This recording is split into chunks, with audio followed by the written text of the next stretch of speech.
شروع اللہ کا نام لے کر جو بڑا مہربان نہایت رحم والا ہے۔ جو چیزیں آسمانوں میں ہیں اور جو چیزیں زمین میں ہیں سب اللہ کی تصدیق کرتی ہیں، اور وہ غالب ہے، حکمت والا ہے۔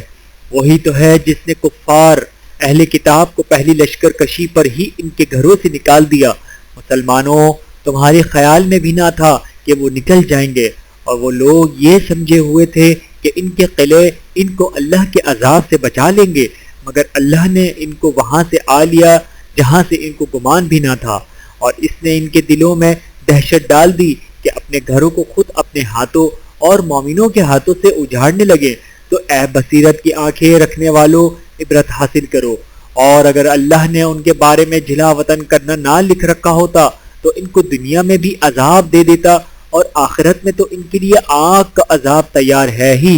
یہ اس لیے کہ انہوں نے اللہ اور اس کے رسول صلی اللہ علیہ وآلہ وسلم کی مخالفت کی، اور جو شخص اللہ کی مخالفت کرے تو اللہ اسے سخت عذاب دینے والا ہے۔ مومنوں، کھجور کے جو درخت تم نے کاٹ ڈالے یا ان کو ان کی جڑوں پر کھڑا رہنے دیا تو یہ اللہ کے حکم سے تھا، اور اس سے مقصود یہ تھا کہ وہ نافرمانوں کو رسوا کرے۔ اور اے مسلمانوں، جو مال اللہ نے اپنے پیغمبر کو ان لوگوں سے جنگ کے بغیر دلوایا ہے اس میں تمہارا کچھ حق نہیں، کیونکہ اس کے لیے نہ تم نے گھوڑے دوڑائے نہ اونٹ، لیکن اللہ اپنے پیغمبروں کو جن پر چاہتا ہے غالب کر دیتا ہے، اور اللہ ہر چیز پر قادر ہے۔ جو مال اللہ نے اپنے پیغمبر صلی اللہ علیہ وآلہ وسلم کو بستیوں والوں سے دلوایا ہے وہ اللہ کے اور پیغمبر کے قرابت والوں کے اور یتیموں کے اور حاجت مندوں کے اور مسافروں کے لیے ہے، تاکہ جو لوگ تم میں دولت مند ہیں انہی کے ہاتھوں میں نہ گردش کرتا رہے، اور جو چیز تم کو پیغمبر صلی اللہ علیہ وآلہ وسلم دیں وہ لے لو، اور جس چیز سے منع کریں اس سے باز رہو، اور اللہ سے ڈرتے رہو، بے شک اللہ سخت عذاب دینے والا ہے۔ اور ان ضرورت مند مہاجروں کے لیے بھی جو اپنے گھر اور مالوں سے خارج اور جدا کر دیے گئے ہیں، جو اللہ کے فضل اور اس کی خوشنودی کے طلبگار اور اللہ اور اس کے پیغمبر کے مددگار ہیں، یہی لوگ سچے ہیں۔ اور ان لوگوں کے لیے بھی جو مہاجرین سے پہلے اس گھر یعنی مدینے میں مقیم ہیں اور ایمان میں مضبوط ہیں، اور جو لوگ ہجرت کر کے ان کے پاس آتے ہیں وہ ان سے محبت کرتے ہیں، اور جو کچھ ان کو ملا اس سے اپنے دل میں کچھ خواہش اور خلش نہیں پاتے، اور ان کو اپنی جانوں پر مقدم رکھتے ہیں،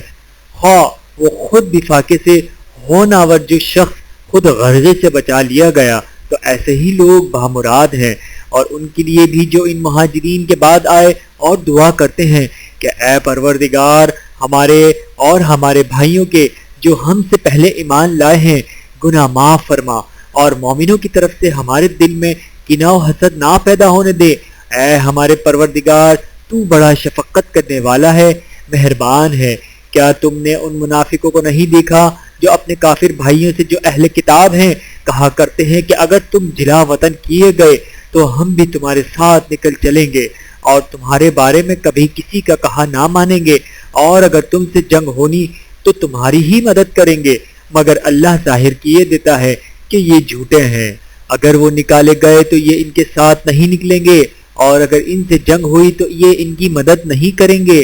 اور اگر مدد کریں گے بھی تو پیٹ پھیر کر بھاگ جائیں گے،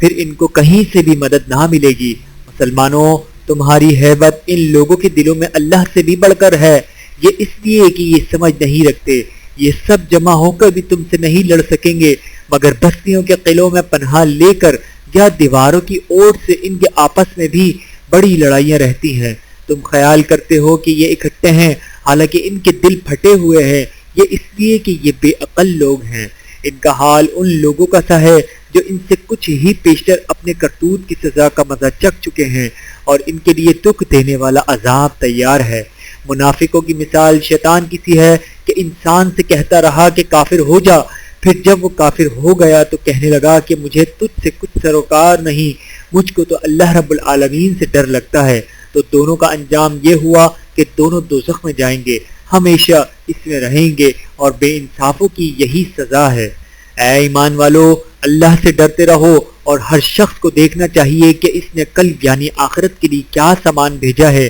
اور ہم پھر کہتے ہیں کہ اللہ سے ڈرتے رہو، بے شک اللہ تمہارے سب اعمال سے خبردار ہے۔ اور ان لوگوں جیسے نہ ہونا جنہوں نے اللہ کو بلا دیا تو اللہ نے انہیں ایسا کر دیا کہ وہ خود اپنے آپ کو بھول گئے۔ یہی لوگ ہیں نافرمان۔ اہل دوزخ اور اہل بہشت برابر نہیں، اہل بہشت ہی کامیابی حاصل کرنے والے ہیں۔ اگر ہم یہ قرآن کسی پہاڑ پر نازل کرتے تو تم اس کو دیکھتے کہ اللہ کے خوف سے دبا اور پھٹا جاتا ہے۔ اور یہ مثالیں ہم لوگوں کے لیے بیان کرتے ہیں تاکہ وہ غور کریں۔ وہی اللہ ہے جس کے سوا کوئی معبود نہیں، پوشیدہ اور ظاہر کا جاننے والا، وہ بڑا مہربان ہے، نہایت رحم والا ہے۔ وہی اللہ ہے جس کے سوا کوئی عبادت کے لائق نہیں، بادشاہ حقیقی، ہر عیب سے پاک، سلامتی دینے والا، امن دینے والا، نگہبان، غالب، زبردست بڑائی والا۔ اللہ مشرکوں کے شرک سے پاک ہے۔ وہی اللہ تمام مخلوقات کا خالق، ایجاد و اختراع کرنے والا،